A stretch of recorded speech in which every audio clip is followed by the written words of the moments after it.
Nos encontramos en un congreso de hombres de compromiso y el tema que vamos a desarrollar se titula Señales de la apostasía. La Biblia nos advierte muy claramente que conforme nos vayamos acercando al final de los tiempos o a la segunda venida de Jesucristo, aumentará dentro de la iglesia la apostasía. Un tema que pues casi no se ha tratado y que es importante desarrollar y comprender en esta mañana. En Lucas 18:8 Jesucristo dijo: cuando venga el Hijo del Hombre, ¿hallará fe en la tierra?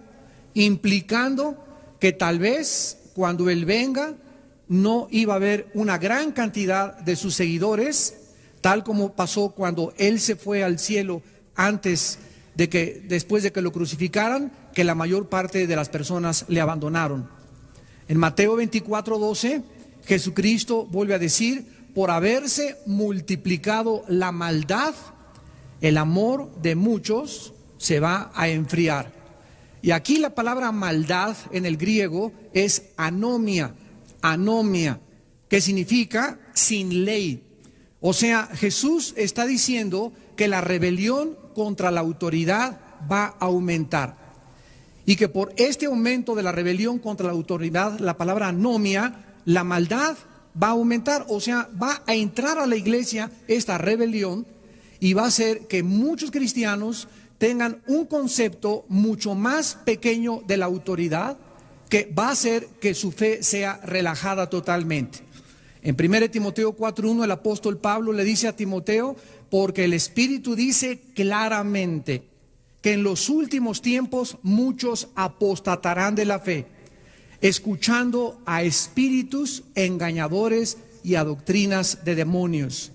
Y en la segunda carta a los tesalonicenses, en el capítulo 2, versículo 3, el apóstol Pablo nos dice otra vez: nadie los engañe en ninguna manera.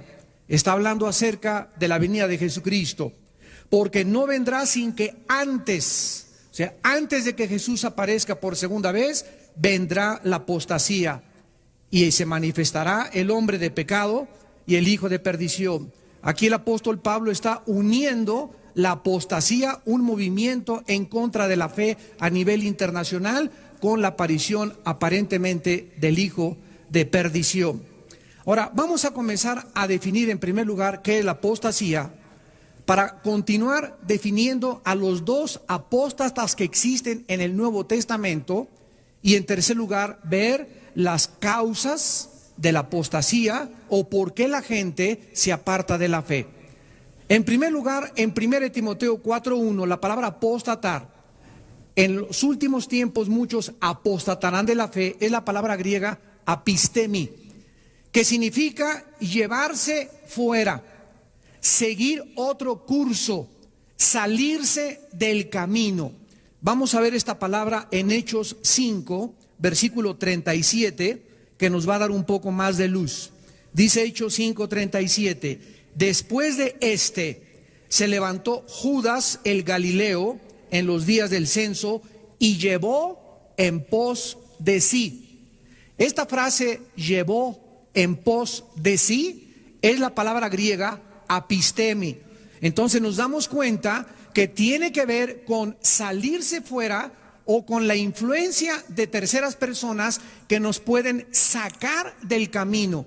En este caso particular, de hecho, se está hablando de Judas el Galileo, que se lleva en pos de sí, o sea que arrastra a muchos del pueblo y finalmente, ¿verdad?, todos ellos perecen. La misma palabra es en segunda de Tesalonicenses capítulo 2, versículo 3. Ahora, ¿por qué muchas personas, después de haber oído claramente la verdad, se alejan del camino? Una pregunta importante: ¿eran salvas estas personas? ¿O realmente la salvación se puede perder? ¿O podemos realmente, después de recibir la vida eterna, perder esta vida eterna? Vamos a dejar que la Biblia nos hable en esta mañana y vamos a ver las dos clases de personas que la Biblia nos enseña que pueden alejarse de la fe. En primer lugar, veamos las personas que nunca fueron salvas. Veamos en el libro de Juan, capítulo 17, Evangelio de Juan 17, el caso específico de Judas Iscariote. En Juan 17, versículo 12, Jesús dice: cuando estaba con ellos en el mundo, yo los guardaba en tu nombre. A los que me diste, yo los guardé. Y ninguno de ellos se perdió, sino el hijo de perdición, para que la escritura se cumpliese. Vamos a entender dentro del contexto las palabras de Jesús. Miren ustedes en el versículo 2 del mismo capítulo: le has dado potestad sobre toda carne para que haya vida eterna a los que le diste. Versículo 6: a los que del mundo me diste, tuyos eran y me los diste. Versículo 9: sino por los que me diste, porque tuyos son. Versículo 11: ya no estoy en el mundo, estos están en el mundo. Padre Santo, a los que me has dado, guárdalos en tu nombre. Y en el versículo 12, otra vez: a los que me diste, los guardé. Vemos nosotros en la oración de Cristo que todos nosotros somos un regalo del Padre al Hijo. Y que antes de que nosotros fuéramos a Jesucristo, nosotros le pertenecíamos al Padre.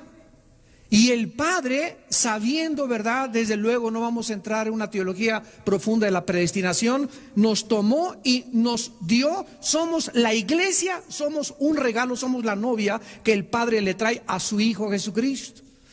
Y Jesucristo, orando en esta oración sacerdotal, le dice al Padre: Padre Santo, a los que me diste. No está implicando que nosotros determinamos ir a Cristo, sino que el Padre nos guió, nos envió, nos llevó a su Hijo Jesucristo. A esos Jesús dice: yo los guardé. Y ninguno de los que el Padre me da se va a perder. Ninguna oveja se va a perder, porque están seguras en mi mano. Juan 10. Pero el único que se perdió fue alguien que el Padre no le dio a Jesús, y que se llama Judas Iscariote, para que la escritura se cumpliese de que este discípulo fue llamado siempre hijo de perdición. Nosotros somos hijos de bendición, hijos del Padre. Por cuanto somos hijos, envió el Espíritu Santo a morar en nuestras vidas. Vamos a continuar en Juan 18, versículo 8, y dice la Biblia: respondió Jesús: les he dicho que yo soy. Si me buscáis, dejen ir a estos. Y lo comparamos con Juan capítulo 13, versículo del 10 al 11, cuando Jesús ya está en la última cena, en la víspera de su crucifixión. Dice estas palabras. Jesús le dijo, Juan 13, 10: el que está lavado no necesita sino lavarse los pies, pues está todo limpio. Y vosotros limpios estáis, aunque no todos, porque sabía quién le iba a entregar. Por eso dijo: no estáis limpios todos. Versículo 18: no hablo de todos vosotros, yo sé a quienes he elegido, mas para que se cumpla la escritura, el que come pan conmigo levantó contra mí su calcañar. Vemos pues aquí en la Biblia claramente que Judas nunca tuvo la salvación. Judas fue siempre el diablo. Y cuando se le metió el diablo para entregar a Cristo, complementó la obra de arte de Satanás. Y desde que el Señor Jesús escogió a Judas, él sabía perfectamente bien que era el diabolos. Y aquí aparece una contradicción teológica. ¿Cómo puede Dios escoger a una persona que sabe que es el diablo para poder unirse? Es que nosotros vemos esto en la teología del origen de la maldad.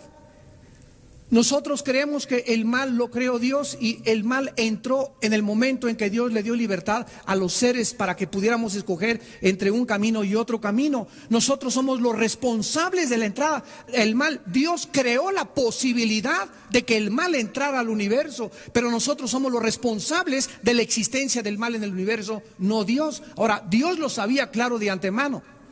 Y Dios tomó ese riesgo de permitir que la posibilidad del mal entrara, porque nosotros vamos a entender que a la larga las cosas que nosotros le llamamos aparentemente mal o un evento trágico en nuestra vida son y forman parte del plan de Dios para una bendición a largo alcance: la muerte de Cristo.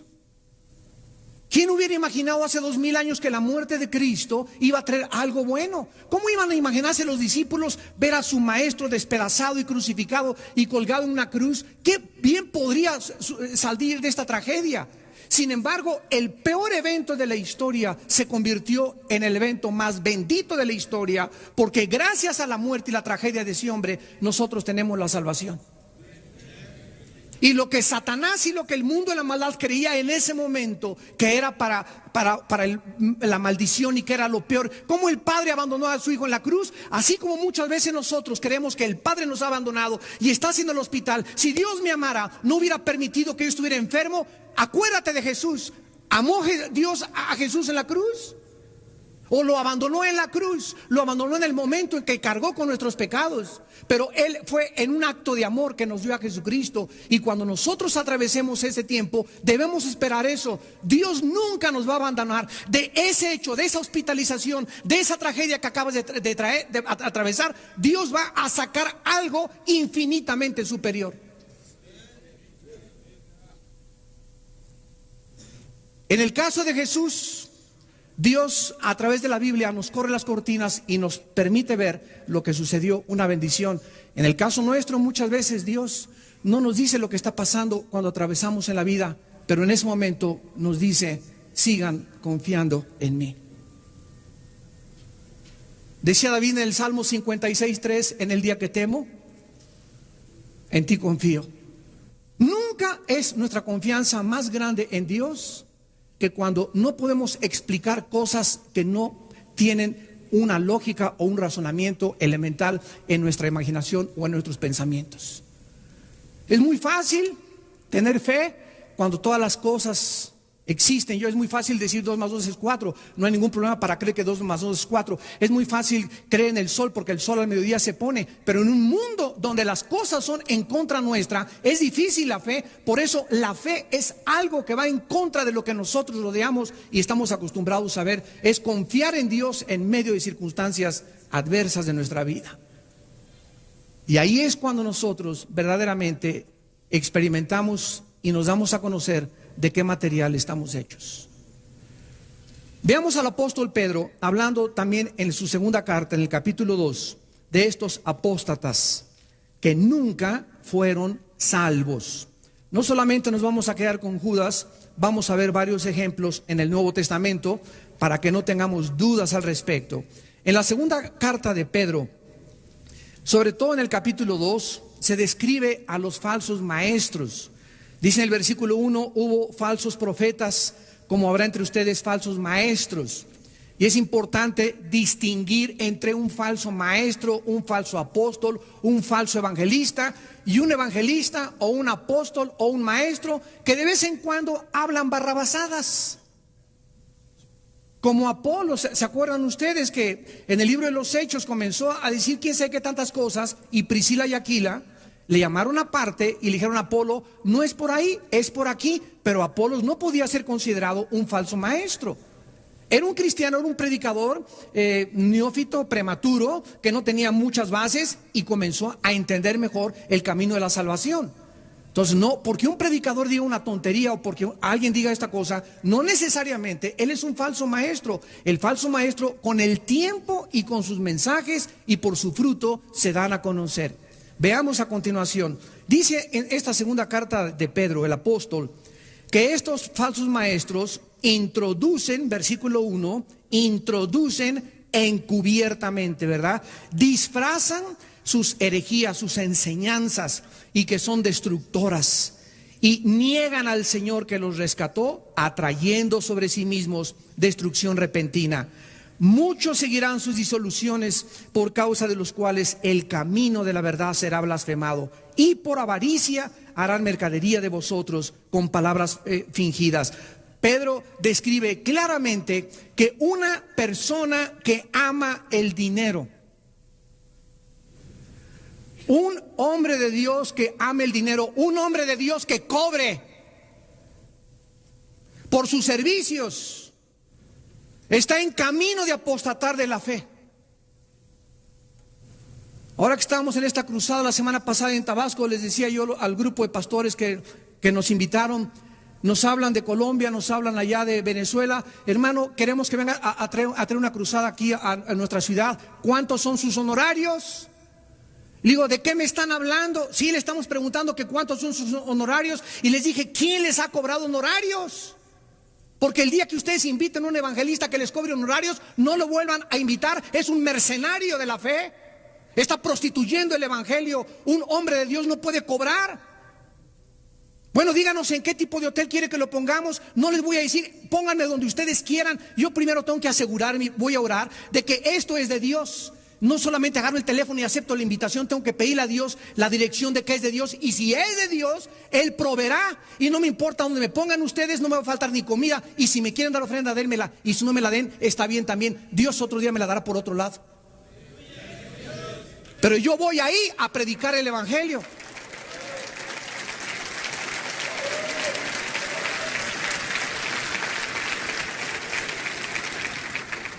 Amados, es tiempo de elevar la integridad del ministerio. Es tiempo de elevar las normas con las cuales Dios nos mandó. Somos misioneros de Dios. Somos apóstoles enviados de Dios a un mundo necesitado. Estamos el otro día allá en Puerto Vallarta y unos hermanos llegan al hotel por nosotros en una camioneta que no tenía aire acondicionado. Y llegan al hotel, hermano, Alducin, discúlpenos, pero no tiene aire. Le digo, bueno, ¿quién creen que soy yo? Que les exijo que vengan en una limusín por mí, que me pongan un hotel 5 estrellas. Pablo andaba en burro, andaba en caballo, se dormía en petates. Y nosotros los predicadores del siglo XX estamos exigiendo que se nos trate en hoteles con aire acondicionado y que nos recojan en coches que tengan aire. ¿En qué siglo estamos viviendo del evangelio? Estamos acostumbrándonos a un mundo de comodidades, a una fe instantánea. Todo es café instantáneo, sopa marucha instantánea. Y quieren meter al microondas a los cristianos ahora. No hay tal cosa como una santificación inmediata. La santificación es un proceso que nos dura toda la vida. Me dice un hermano el otro día, es que tuve una experiencia con el Señor y me caí al suelo y sentí que me pasó esto y que Dios me quitaba tantas cosas de mi vida. Y le dije, cuando te levantes mañana las vas a volver a tener. ¿Qué crees tú que ya Dios te quita de un día para otro? El que piensa que está firme, mire que no caiga. El pecado morará dentro de nosotros durante toda la vida. Y ahí a los 99 años de edad que yo tenga en el hospital, antes de expirar mi alma al Señor, ahí el pecado seguirá luchando en contra del Espíritu. Nunca debemos de bajar la guardia, ni creer que ya la santificación de antiero te sirve para mañana. Todos los días tienes que luchar. Todos los días tenemos que pelear contra la carne. Todos los días tenemos que crucificar las cosas que creíamos que ya habíamos vencido. Ahí están potencialmente dentro de nosotros. Y eso es lo que nosotros tenemos que cuidar en nuestra vida. Ahora dice aquí en esta carta, el versículo 14 y 15 de segunda de Pedro, el apóstol continúa describiendo a estos falsos apóstatas, maestros apóstatas que nunca fueron salvos. ¿Cómo lo sabemos? Dice el versículo 14 y 15, tienen los ojos llenos de adulterio, no se sacian de pecar. En 1 Juan 3:9 dice, el que practica el pecado no puede ser hijo de Dios, porque la simiente de Dios permanece en él. Y vemos que estos hombres hacen del pecado un hábito continuo, no se sacian de pecar, seducen a las almas inconstantes, tienen el corazón habituado a la codicia, son hijos de maldición. Jamás se nos llamará en el nuevo pacto a nosotros hijos de maldición. El que tiene el Espíritu de Dios ya no puede estar bajo ninguna maldición. Podemos heredar maldiciones de los antepasados, pero Cristo ha hecho maldición en su cuerpo por nosotros y nosotros somos hijos ahora de bendición. Dice el versículo 15, han dejado el camino recto. Vean ustedes, han dejado, o sea, estuvieron, militaron, se metieron a las filas del cristianismo, pero jamás entraron como Judas, entraron encubiertamente. ¿A qué? A destruir el evangelio. Se han extraviado siguiendo el camino de Balaam. Balaam se distinguió por la avaricia, por el dinero, el cual amó el premio de la maldad.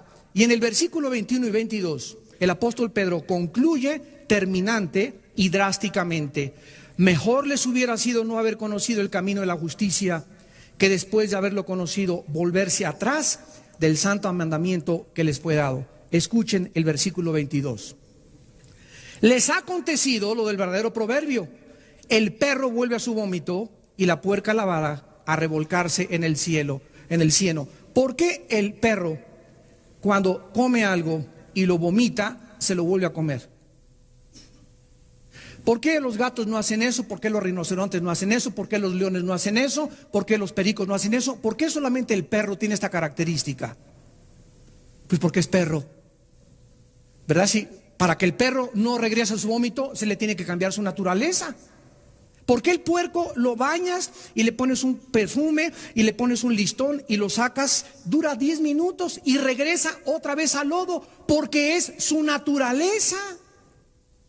Para que el puerco no regrese al lodo y el perro no vuelva a su vómito, necesitarían que se les cambiara su naturaleza. Así estos falsos maestros, estos apóstatas que entraron y se dijeron que militaban dentro de nuestras filas, nunca fueron salvos. ¿Por qué? Porque su naturaleza nunca fue cambiada. Regresaron a su vómito, les duró muy poco tiempo, porque fueron personas introducidas, fueron espías enviados del infierno. Y estas personas jamás tuvieron la salvación. El apóstol Juan también los menciona. Primera de Juan 2:19. Salieron de nosotros, pero no eran de nosotros. Salieron de nuestras filas, militaron un tiempo dentro de nosotros, pero no eran de nosotros. Para que se manifestara que no todos los que estamos aquí en este congreso, que no todos los predicadores que oyes, que no todos los libros que lees, que no todos en los seminarios son salvos. Estamos infiltrados. Es una mezcla la iglesia de cizaña con trigo. Estamos infiltrados y hasta que pase el tiempo, los corazones son manifestados después de la prueba y del fuego de la fe, como vamos a ver más adelante. Pero estas personas, su naturaleza nunca fue cambiada, nunca recibieron la naturaleza divina de Dios. En 2 de Juan, versículo 9, el apóstol vuelve otra vez a insistir sobre lo mismo y dice: cualquiera que se extravía y no persevera en la doctrina de Cristo no tiene a Dios. El que persevera en la doctrina de Cristo, ese sí tiene al Padre y al Hijo. En 1 de Juan 5, 10 al 12 dice la Biblia: el que tiene al Hijo tiene la vida. El que no tiene al Hijo, aunque sea presbiteriano y sea de Villanueva y sea de Guadalajara y sea de Puerto Rico y sea de Estados Unidos y sea bautista y sea pentecostal, el que no tiene al Hijo no tiene la vida. Cualquiera que permanece en el camino y se sale, vamos a ver que los apóstatas nunca regresan, se salen y no regresan jamás. ¿Por qué no regresan? Vamos a ver ahora los apóstatas cristianos que no eran salvos y que se apartan temporalmente. Hay una grande diferencia. El apóstata que nunca fue salvo se aparta para perderse, pero el que es hijo de Dios, Dios lo trae con cuero. Veamos en Hebreos 12, del 5 al 8, la promesa de Dios a aquellos que son salvos, aquellos que verdaderamente tienen la naturaleza divina de Dios. Dice en Hebreos 12, versículo del 5 al 8, ya habéis olvidado la exhortación que como a hijos se os dirige, diciendo: hijo mío, no menosprecies la disciplina del Señor, ni desmayes cuando eres reprendido por Él, porque el Señor al que ama, disciplina, y azota al que recibe por hijo. En otras palabras, si tú no eres hijo de Dios, esos apóstatas, esos maestros, como nunca fueron hijos de Dios, nunca reciben la disciplina de Dios, hasta el tiempo se manifiestan sus corazones y se pierden. ¿Quién es, por ejemplo, Jim Jones? Se llevó, era en 1978, se llevó a 1,000 personas a la Guyana, a Sudamérica. Él era pastor metodista. Raúl Macín en México, pastor de la iglesia La Santísima Trinidad de Monterrey, se fue después de 5 años de ser pastor, se unió al Partido Comunista. David Koresh, hijo de padres bautistas y bautista, guía una secta en Waco, Texas, y los lleva a la destrucción. Y así tenemos la historia del cristianismo. William Graham, que está en Guadalajara, que fue el que bautizó a Chuy. No es cierto. Por todos lados tiene este hermano iglesias, ¿verdad? Y dice que él es el ángel de Apocalipsis. Cálmate, Habacuc. Salieron de nosotros, pero no eran de nosotros. Jim Jones salió de la iglesia metodista, David Koresh de la iglesia bautista, Masin de la iglesia metodista en Monterrey, y así tenemos cantidad de falsos profetas. William Branham también en los 40, 50 tenía campañas evangelísticas, y de repente se le metió el diablo y comenzó a decir que él era el apóstol de Dios y que él era el ángel de Apocalipsis y que solamente él tiene la verdad. Entonces se manifiesta con el tiempo que esta persona nunca tuvo la naturaleza de Dios, nunca su naturaleza fue cambiada, fue introducido encubiertamente. Pero los hijos de Dios, dice la Biblia, son disciplinados por el Señor. En la historia del hijo pródigo, el hijo pródigo es otro ejemplo de un cristiano. Nunca dejó él de ser hijo. Se usa evangelísticamente este mensaje y está bien, pero si nos vamos al exégesis del pasaje, nos damos cuenta que el hijo pródigo nunca perdió su posición de hijo. Y se salió y apostató y se fue y se perdió. Pero llegó un momento en que despertó su conciencia al Señor, y estando en esa condición dijo: ¿qué hago aquí alimentando a los puercos en la casa de mi padre? Y se levantó y fue y se arrepintió y dijo el padre, ¿verdad? Mi hijo estaba perdido, pero ha sido hallado ahora. Y vemos la disciplina de Dios de cómo lo lleva a desperdiciar su vida, pero regresa porque Dios ha prometido que lo que ha comenzado en nuestra vida, Filipenses 1:6, lo va a completar. Y dice en Judas que Dios es poderoso para guardarnos sin caída también.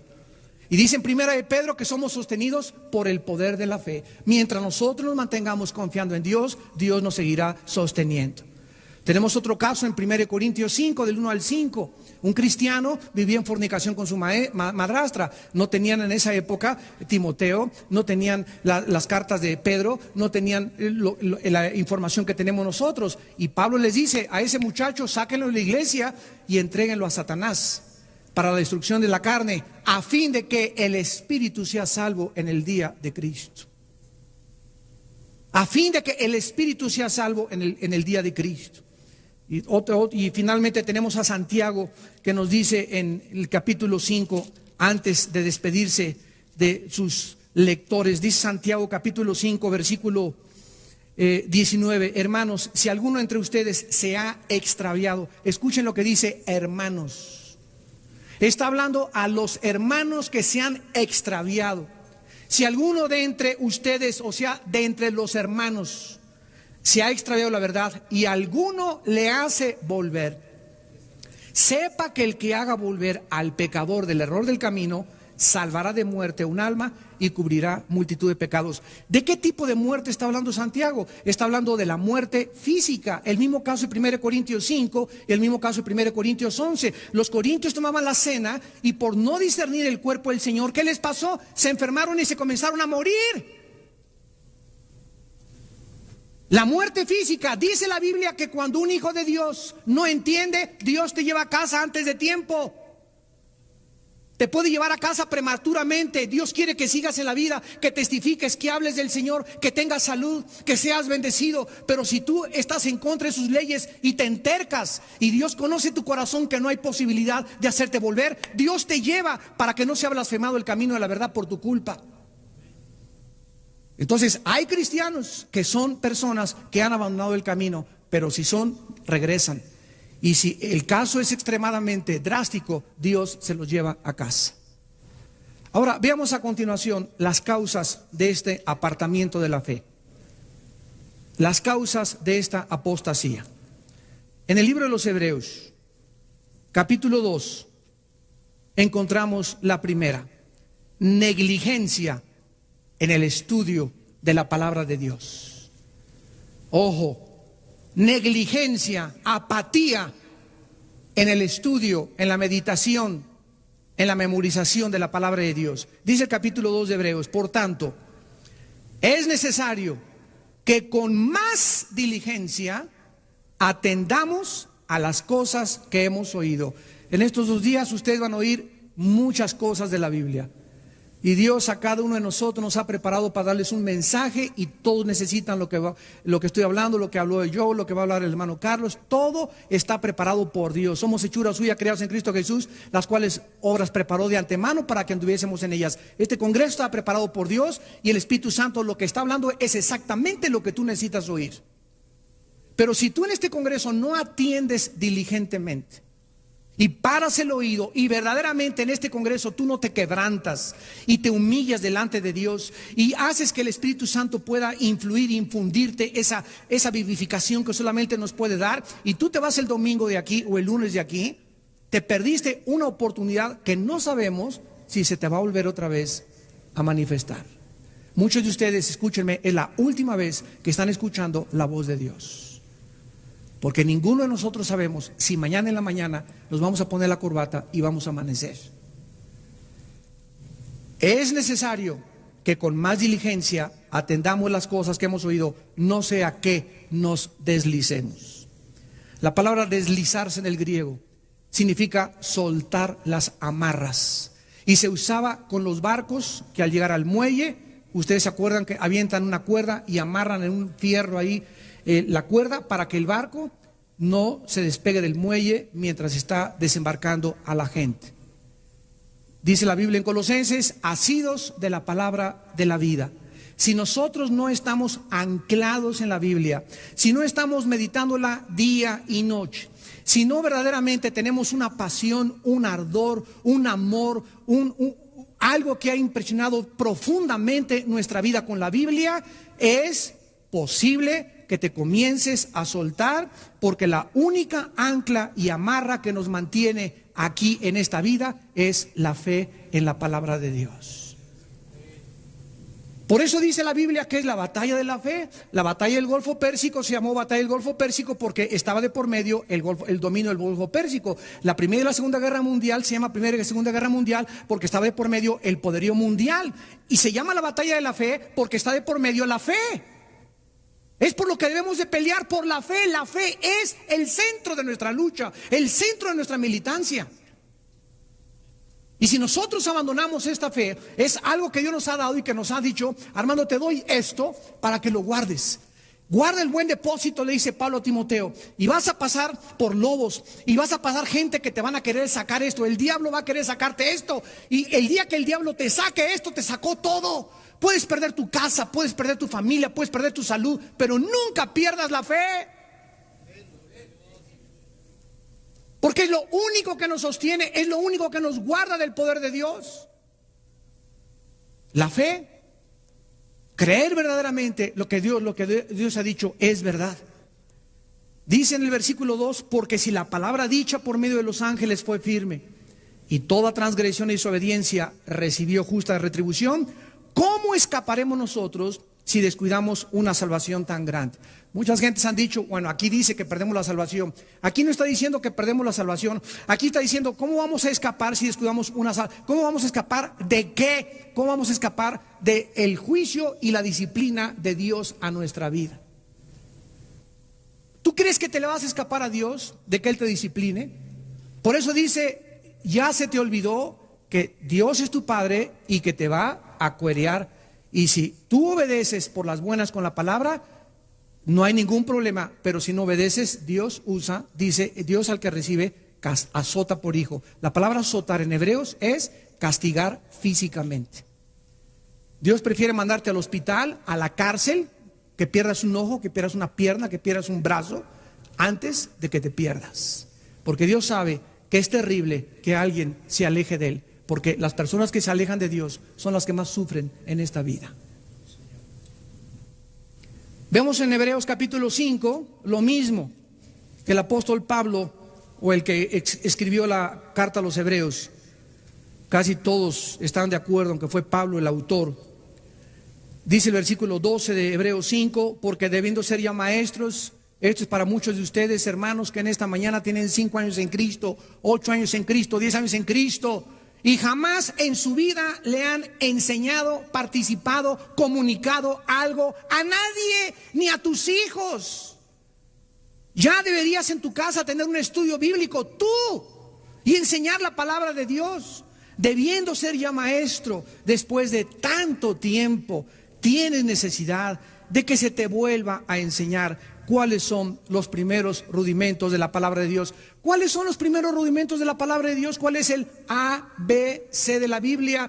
Número 1, ora todos los días. Número 2, ten contacto con el Señor. Número 3, habla de Cristo a las personas que puedas en el día. Pero si tú tienes 4, 5, 6 años en la Biblia y no tienes ya un tiempo devocional, una disciplina para venir a la presencia del Señor diario en la madrugada y estar media hora, 40, 1 hora, no sé cuánto tiempo delante de Dios, y no, esta palabra no forma parte de tu Biblia, en lugar de hemoglobina, biblina dentro de tu sangre, y no memorizas la palabra y no la guardas la palabra, ¿cómo quieres entonces que Dios te trate? Tu vida de oración es raquítica. Tu vida de oración son 15 minutos, media hora. Eso es lo que nos toma para interceder por la familia, por nuestro presidente, por el gobierno. Pero como se te olvidaron el ABC de la Biblia, dice la Biblia, has llegado a ser tales que tienen necesidad de leche y no de alimento sólido. El otro día en el diplomado, un hermano se para y me dice: el señor Alducin, dígame, explícame la predestinación. A ver, explícame por qué, ¿cómo es eso? Le dije: no te explico nada. Me dice: ¿por qué? Le digo: porque sabes una cosa, yo te conozco, tienes 7 años en Cristo.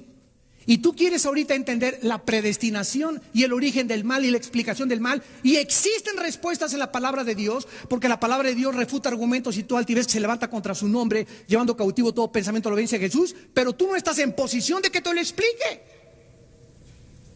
¿Por qué? Porque te has hecho tardo en el oír. Y así, a ver, explícame por qué Dios, si es bueno y es bondadoso, permite las inundaciones, que un carro se eche para atrás y mate una criatura. ¿Quién derribó las torres del World Trade Center? ¿El diablo o Satán o Dios? A ver, ¿qué contestarías tú? El diablo. O sea, no podemos ni siquiera ya vislumbrar ni discernir lo que está pasando en el mundo. ¿Quién es el bueno ahorita? ¿El presidente Bush y la coalición persiguiendo a los terroristas o Bin Laden? Ahorita el héroe es Bin Laden. Se han cambiado los valores en el mundo que vivimos, que se ha perdido el discernimiento en la misma iglesia, y los mismos cristianos ya no sabemos ni distinguir quién es el bueno y quién es el malo.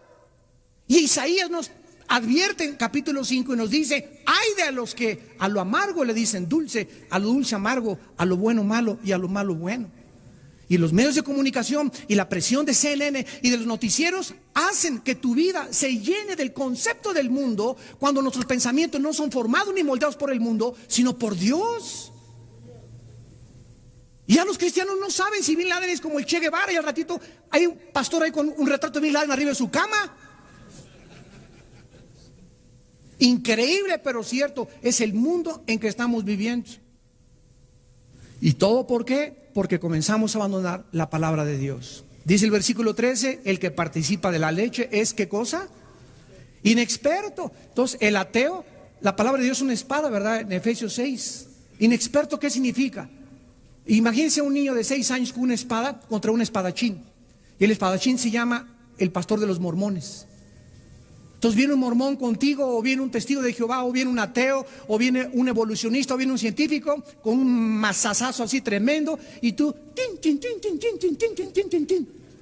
porque no sabes ni cómo mover ni cómo defenderte a las teorías, a los argumentos, a las falacias, a las postulaciones, a las proposiciones filosóficas. No sabes cómo reaccionar, y ahí están los cristianos arrinconados. Es lo que les pasó a nuestros hermanos en Tabasco y en el mundo entero.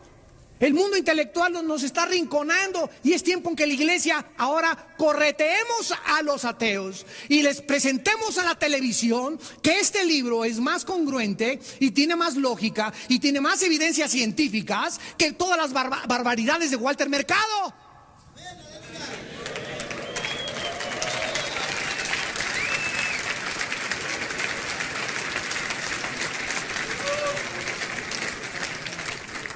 Dios te está buscando. Dios te está buscando, hermano. Jóvenes, escúchenme. Dios está buscando a jóvenes que se preparen, que conozcan la Escritura, que estudien la Escritura, que memoricen la palabra, para ver que a través de ellos Dios va a mostrar su poder, como dice 2 Crónicas 16. Dios está buscando, sus párpados buscan hombres que tengan un corazón recto para mostrar a través de ellos su poder, para infundirles ánimo, para infundirles sabiduría, para infundirles un valor sobrenatural que es el que se necesita para pelear con tantos gigantes de los cuales la tierra está poblada. Necesitamos Davides, necesitamos Danieles que estén escudriñando, necesitamos Josés que estén verdaderamente aguantando con paciencia el tiempo de Dios. Necesitamos entender qué es lo que Dios quiere en nuestras vidas. En segundo lugar, en Hebreos 12 encontramos otra causa de la apostasía. Y esta es, desgraciadamente, la más común en la mayor parte actualmente del mundo cristiano. Una raíz de amargura. Amargura. Dice en Hebreos 12, versículo 15, mirad bien.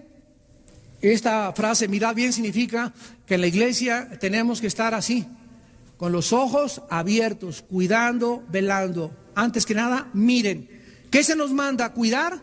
¿Qué se nos manda? Vigilar.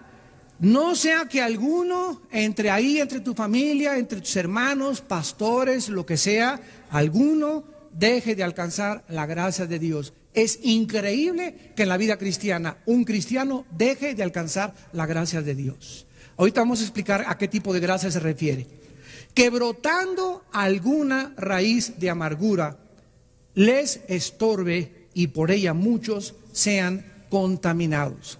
Hermanos en Jesucristo, en la vida cristiana sobran las razones para desilusionarnos, para desanimarnos, para ya aventar la toalla, para ya no querer pelear. Pero tenemos que recordar que ese tiempo en el que nosotros hemos sido acusados, calumniados, y escúchenme, nadie a quien Dios vaya a usar se escapa de estas pruebas. Nadie. Todos aquellos a quien Dios llama los lleva a un desierto y los mete a un horno de fuego.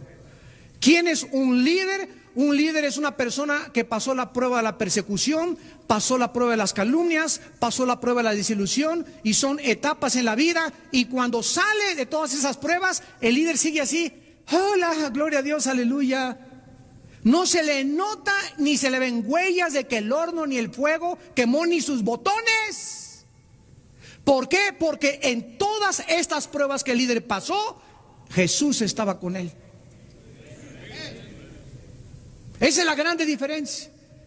Ahora, si tú entras a las pruebas y en esas pruebas, en esa persecución, en esas desilusiones, en ese desánimo, no te agarras con todas tus fuerzas de Jesús y no te aferras a Él y no lo abrazas apasionadamente, y en esos tiempos, en el día que temes en Él confías, y en esos tiempos no estás más que nunca confiando más que nunca en Él, cuando salgas de las pruebas se te ve en la cara de sapo que tienes. Líderes y pastores que han atravesado pruebas, repito, y salen amargados, llegan a la iglesia y puedes oír en sus mensajes la amargura, y el espíritu de la amargura se transmite a sus ovejas. Y son ovejas contaminadas por el espíritu amargado que tiene el pastor, porque el pastor tiene una herida de la cual no ha sido sanado. Dice aquí que la amargura impide que del cielo Dios me use, que es la gracia de Dios. La Biblia habla de la gracia salvífica, que es la gracia que nosotros recibimos para salvación. Y aquí está hablando de la gracia santificante. ¿Qué significa esto? Dios, en el momento que me convierto, me da su gracia, y por esa gracia es una fuerza inmerecida de Dios, es una capacidad que Dios me da para que yo pueda creer en su Hijo Jesucristo y pueda formar parte de su ejército. Pero una vez que yo soy cristiano, necesito todos los días de mi vida esa gracia seguirla recibiendo.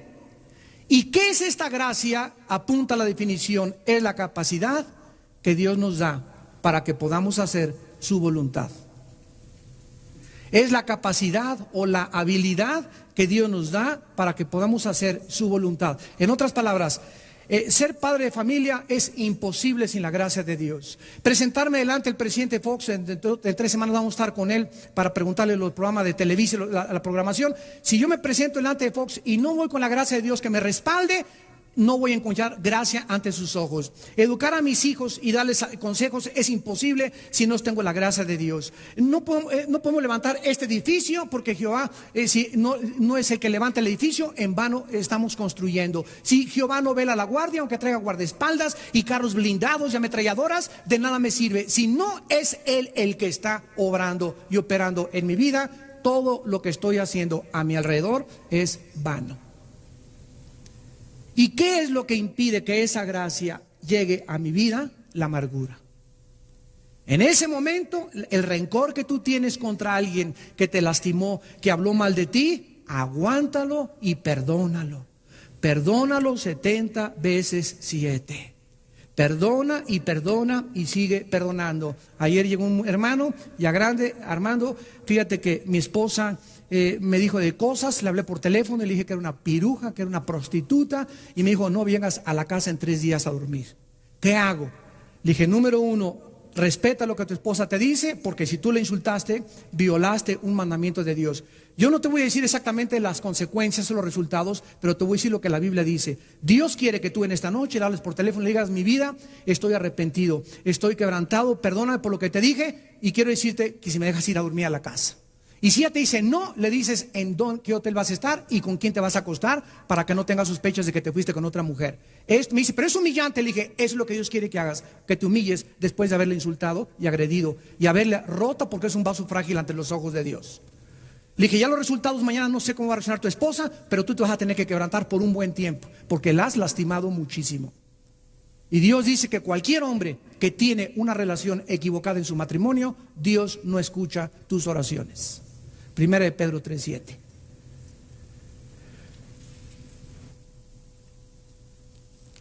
Tenemos en tercer lugar, hermanos, para terminar, nos faltan muchas, pero en 1 Timoteo 6, versículo 20 al 21, tenemos otra causa que te puede hacer extraviarte de la fe, y le dice Pablo a Timoteo, 1 Timoteo 6, versículo 20 y 21, oh Timoteo, guarda lo que se te ha encomendado, evitando las profanas pláticas sobre cosas vanas y los argumentos de la falsamente llamada ciencia, la cual profesando algunos, ¿qué les pasó? ¿Qué les pasó? Se desviaron de la fe. Otra causa por la cual nosotros podemos apartarnos de la fe es estar atentos al falso conocimiento. Si llega un maestro en tu escuela, imagínate que tú eres un estudiante de secundaria o de preparatoria, y le dice al muchacho, tú eres de los que creen en que una pareja fue creada al principio y no crees las postulaciones de Carlos Darwin, ni Friedrich Nietzsche, ni Jean-Paul Sartre. Ja, ja, ja, ja. No me digas que tú eres de esos cristianitos. Ante este ataque y ante esta amenaza, nuestros jóvenes actualmente están prestando oído más al falso. La palabra ciencia es gnosis en el griego, que significa conocimiento. Están prestando oído más al falso conocimiento del mundo, que tiene su origen en el mundo, que el conocimiento de la palabra de Dios. Entonces, si tú sigues juntándote con ese ateo y no tienes conocimiento de la palabra de Dios profundos, no te estás discipulando, no tienes bases doctrinales ni teológicas, el falso conocimiento del mundo es el que ha arrastrado a casi el 60% de la juventud en Tabasco y los está llevando a quitarse la vida. ¿Saben ustedes en la clausura, en la Plaza de Toros, lo que les dije el domingo en la noche? Les dije porque me dijeron que estaban todos los maestros ateos de las principales escuelas de Tabasco, y les dije, ustedes son los culpables de estos suicidios, porque ustedes les enseñan a los jóvenes que venimos de los animales, y cuando se enseña que venimos de los animales, se quita la culpabilidad del pecado. Si realmente somos el resultado de la evolución, no hay culpa del pecado, no hay temor de Dios, no hay propósito, no hay significado para vivir. ¿Cuál es la razón entonces de mi existencia? Estoy exactamente guiado por los instintos como los animales.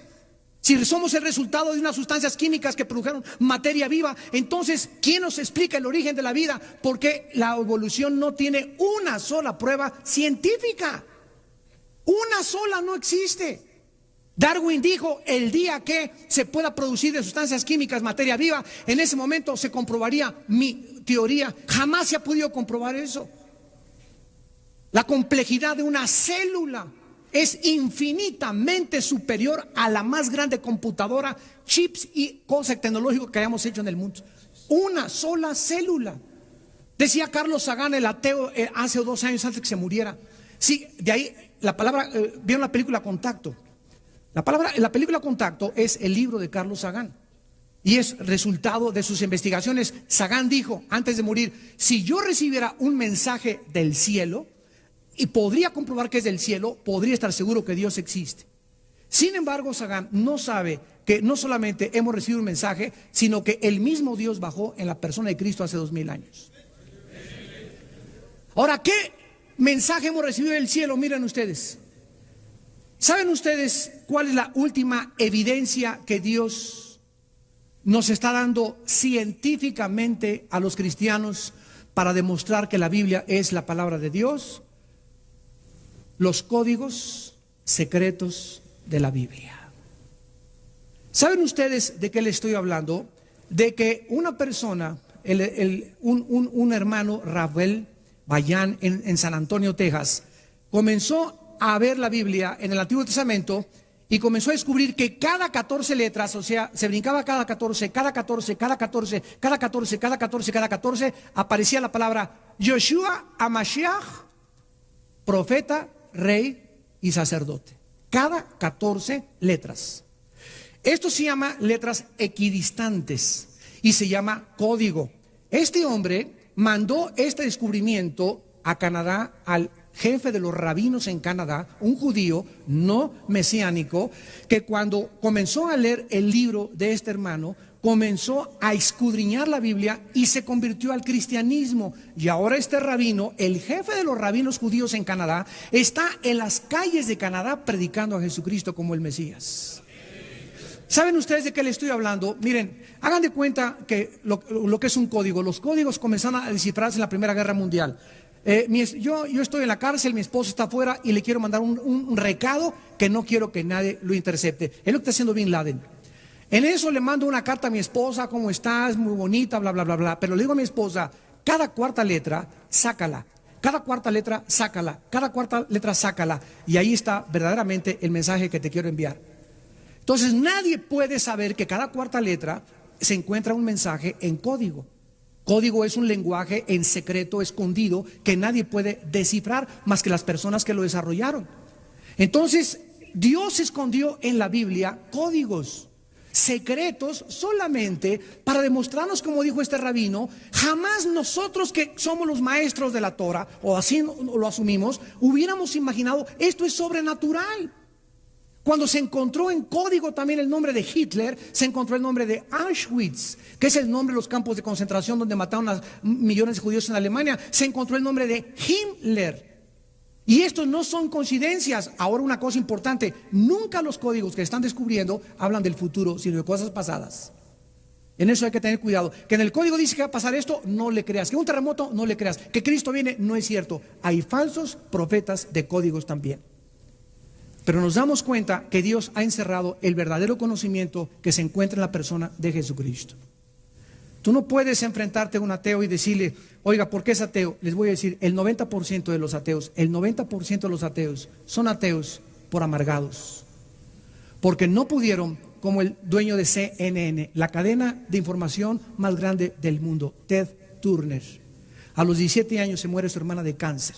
Él iba a la iglesia bautista.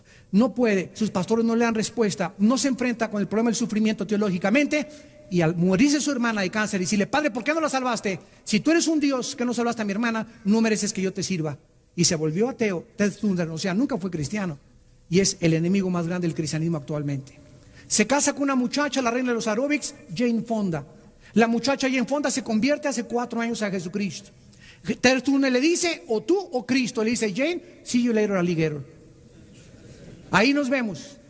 Se divorcian los dos. Ella hace un libro y dice Jane Fonda en su biografía: jamás en mi vida había estado casado con el hombre más rico y millonario del mundo, pero a la vez el hombre más vacío, más amargado y con el odio más grande contra Dios que jamás he escuchado. La última vez que le dije a Ted cuando hablamos por teléfono fue: Ted, si realmente no existe Dios, ¿por qué te has pasado la vida peleando contra algo que no existe?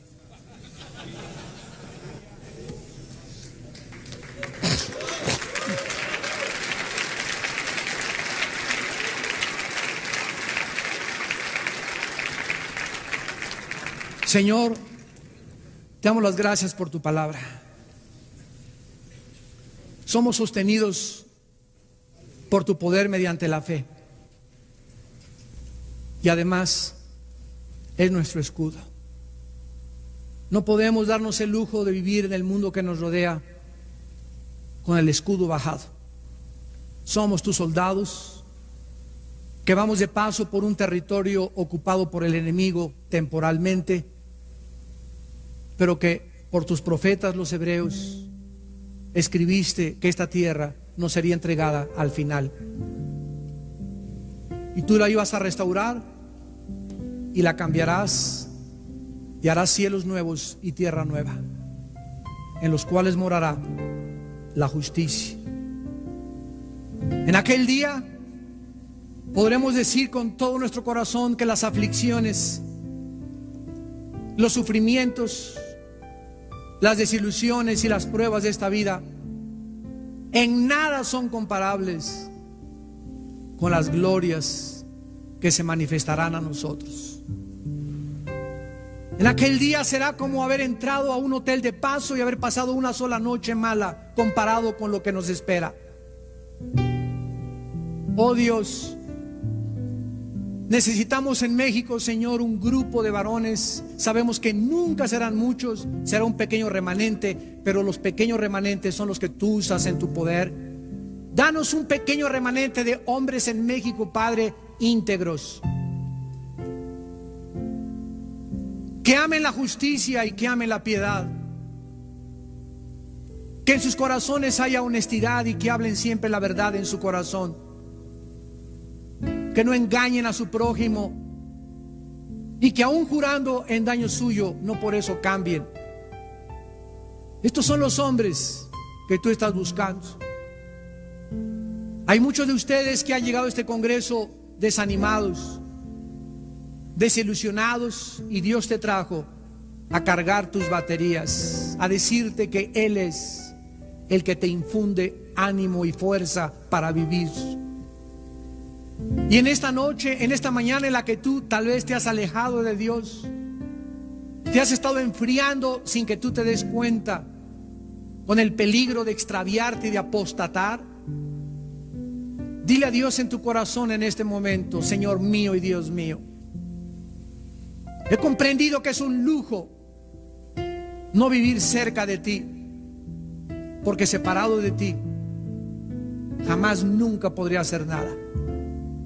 Señor Jesús, te digo que te amo con todo mi corazón. Tú diste tu vida por mí, tu sangre en la cruz para pagar mis pecados. Oh Dios, dame ese amor también por las almas perdidas. Dame ese amor por mis hermanos, que pueda en la iglesia donde yo asisto perdonar a mis hermanos, tolerarlos y soportarlos, como tú me toleraste y me soportaste en la cruz del Calvario.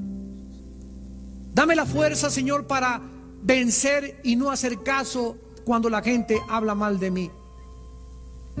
Tú que conoces mi corazón, tú me vindicarás, porque tú vindicas al justo, y tú levantarás al justo y le pondrás sus pies sobre la roca, y pondrás un cántico nuevo en mis labios, y podré ver el pasado como una pesadilla necesaria para formar mi carácter y ser un hombre de compromiso.